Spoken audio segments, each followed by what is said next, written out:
depende de cómo se defina, obviamente, digamos, por eso me parece importante el trabajo de ustedes de definición de reconciliación. Pero si entendemos reconciliación, pues digamos como ese proceso de reconstrucción, ¿sí? Y de cómo podemos convivir juntos de aquí en adelante, pues claro que es fundamental para la convivencia, pero recordemos que la convivencia puede ser pacífica o no pacífica. Tú puedes convivir, pues hemos convivido en este país de manera no pacífica y por eso pues se habla, a la convivencia se le pone el apellido pacífico.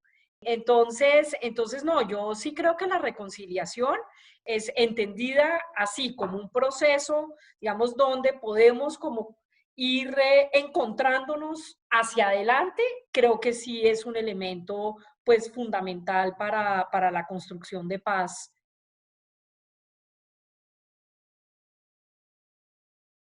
El ejercicio que ustedes hacen, pues es muy interesante porque muestra como paradojas, ¿no? Creo que la primera paradoja que muestra el ejercicio de ustedes de definición de qué es reconciliarse, digamos, ustedes tienen como estos tres niveles, pero me parece que es muy interesante la palabra perdón, porque si usted ve en el grupo de palabras que ustedes hacen, la palabra perdón aparece en ambos y aparece de manera importante entre lo que es reconciliarse y lo que no es reconciliarse. Entonces uno dice, perdón, la palabra olvido.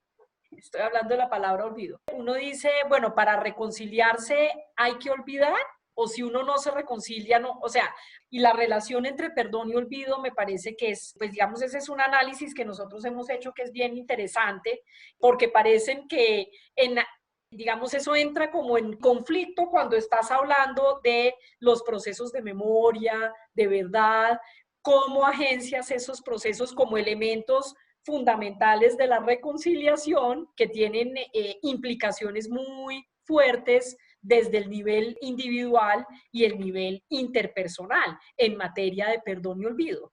Entonces yo creo que ahí está como la dificultad de esa definición que es así como tan difícil de coger, ¿no?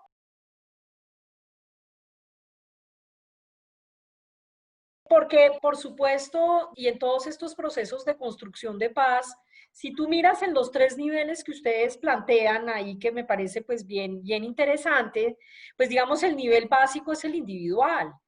No necesariamente todos los cambios que se den a nivel individual van a tener efectos societales, porque pues digamos en la mitad tienes las relaciones, ¿no?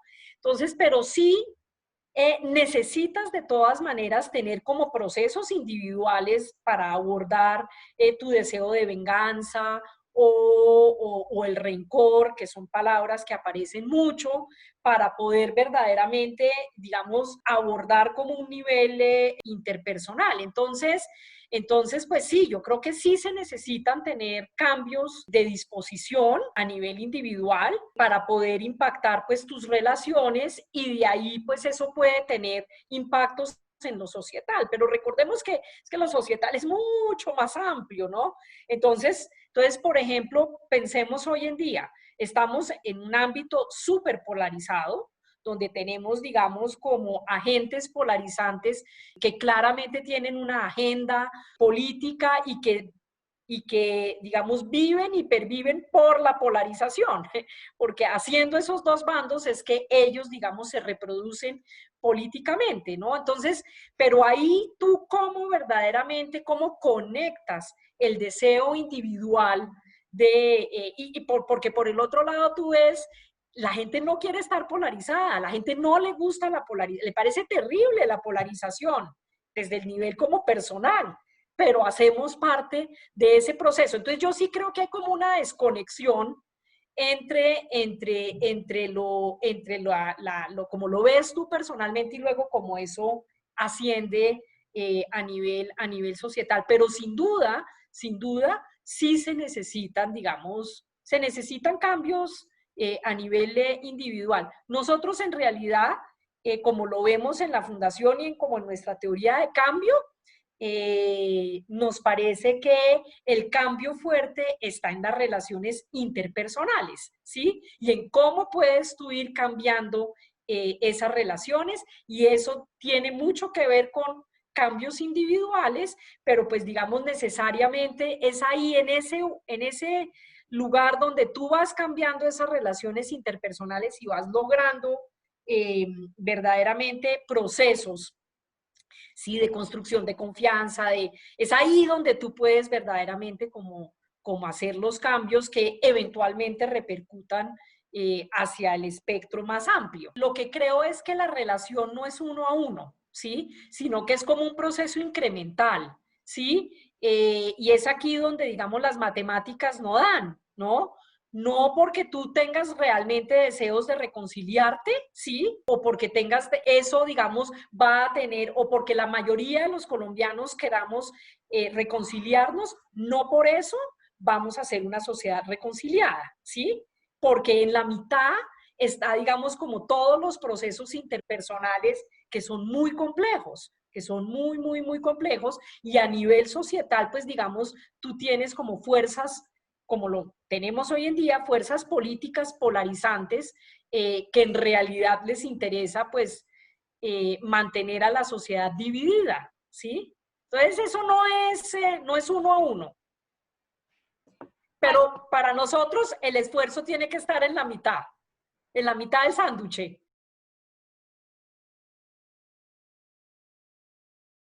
Yo creo nuevamente que se requiere, obviamente, pues me parece, vuelvo y repito, o sea, yo sí creo que el trabajo es en la posibilidad de generar, que creo que eso no sale tanto en la encuesta, en el trabajo de ustedes, que es como la posibilidad de construir conjuntamente sueños, ¿sí?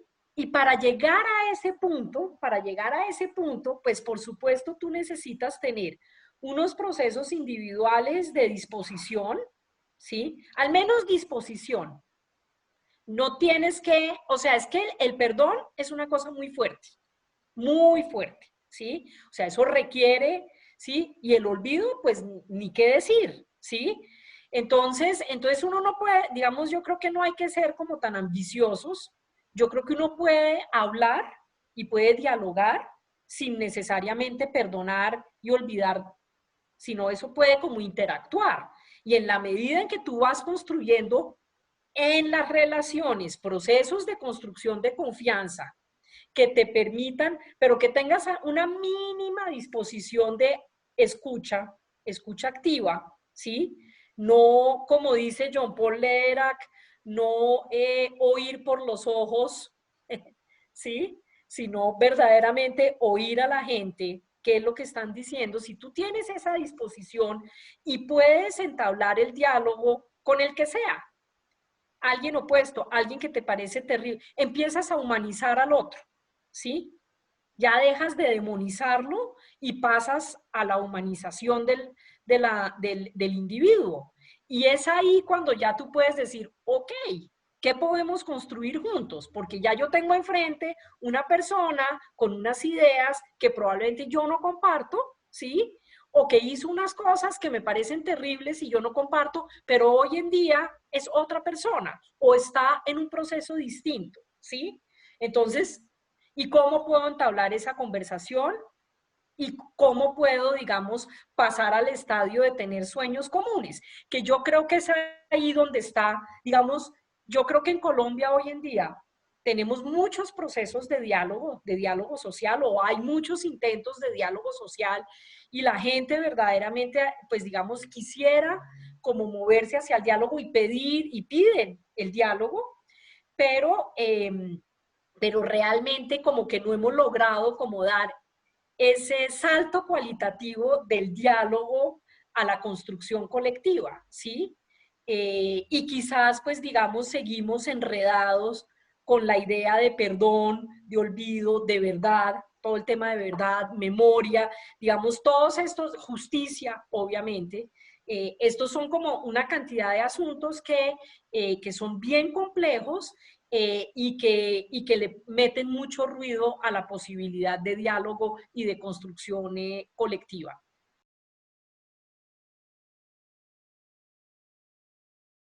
Me parece que los hechos de violencia lo que hacen es, por un lado, como generar como una sensación de impotencia, de no lo logramos. O sea, hicimos el acuerdo de paz, desmovilizamos los paramilitares, o sea, es que eso ya se nos olvidó, que hicimos todo eso, hemos hecho, digamos, un montón de esfuerzos como sociedad verdaderamente generosos con los violentos, ¿sí? Y digamos como que no cerramos, no terminamos de cerrar los ciclos de violencia. Yo creo que ahí tenemos, digamos, como estamos como empantanados ahí, eso genera como una sensación de impotencia y por otro lado como una sensación de que el diálogo como ¿para qué? O sea, ¿con quién dialogo? ¿Sí? Hoy en día, diálogo con o sea, si los que están hoy en día detrás de la violencia son en su mayoría grupos que no reconoceríamos como con alguna, digamos, interés político, ideológico, más allá del ELN y un sector específico del ELN, ¿con quién dialogamos? ¿Quién es nuestra contraparte? ¿Sí? Como para dialogar y reconciliarnos, ¿no? Entonces creo que ahí estamos como un poco enredados. A mí me parece que lo que pasa es que el problema que tenemos es que seguimos enredados como en este discurso sobre cumplimiento e incumplimiento del acuerdo, como con una idea de que si cumplimos el acuerdo al pie de la letra, entonces vamos a tener una sociedad pacífica.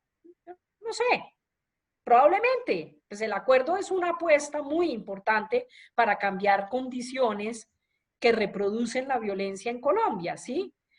Pero pues me parece que es ahí donde debemos encontrarnos. No en cumplir o incumplir el acuerdo, no en decir si estamos cumpliendo o incumpliendo el acuerdo a pie juntillas, sino en ponernos como ok, como cuáles son entonces esas cosas en donde podemos trabajar y soñar colectivamente que vamos a cambiar condiciones. Voy a poner un ejemplo. Un ejemplo es este tema del narcotráfico y sobre todo los cultivos ilícitos. Entonces es como una gran paradoja, ¿no? Porque uno, digamos, por un lado, hay quienes creen que el gobierno está incumpliendo el acuerdo porque lo que quiere es asperjar campesinos, ¿sí? Campesinos que están metidos en esto, ¿sí? Entonces, pero pues por otro lado, uno ve el programa de sustitución de cultivos y dice, oiga, esa vaina realmente como se hizo, pues no está, digamos, necesita plata, necesita un montón de cosas que es una aspiración, pero que necesita recursos, voluntad, necesita un montón de cosas que no tenemos y que el gobierno pasado tampoco dejó en su lugar, ¿sí?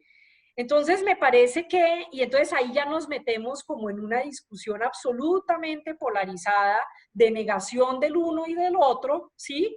Y al final del día no resolvemos el problema. ¿Cuál es el problema? Pues el problema es que tenemos que ver cuál es la mejor manera de lograr que esas familias, 200.000 familias que dependen de los cultivos ilícitos, puedan salir de esa dependencia. ¿Sí? Y eso requiere, por supuesto, tener acciones para controlar las organizaciones criminales, pero tener acciones para integrar territorios. ¿Sí? Entonces, obviamente, esta cosa que te acabo de decir es, digamos, poderla uno decir en un trino, no la logra. ¿Sí? Entonces me parece que es ahí donde está el problema. El problema está en cómo podemos hablar sin estigmatizarnos mutuamente de que estamos de un lado o del otro, ¿sí? Como sobre las soluciones.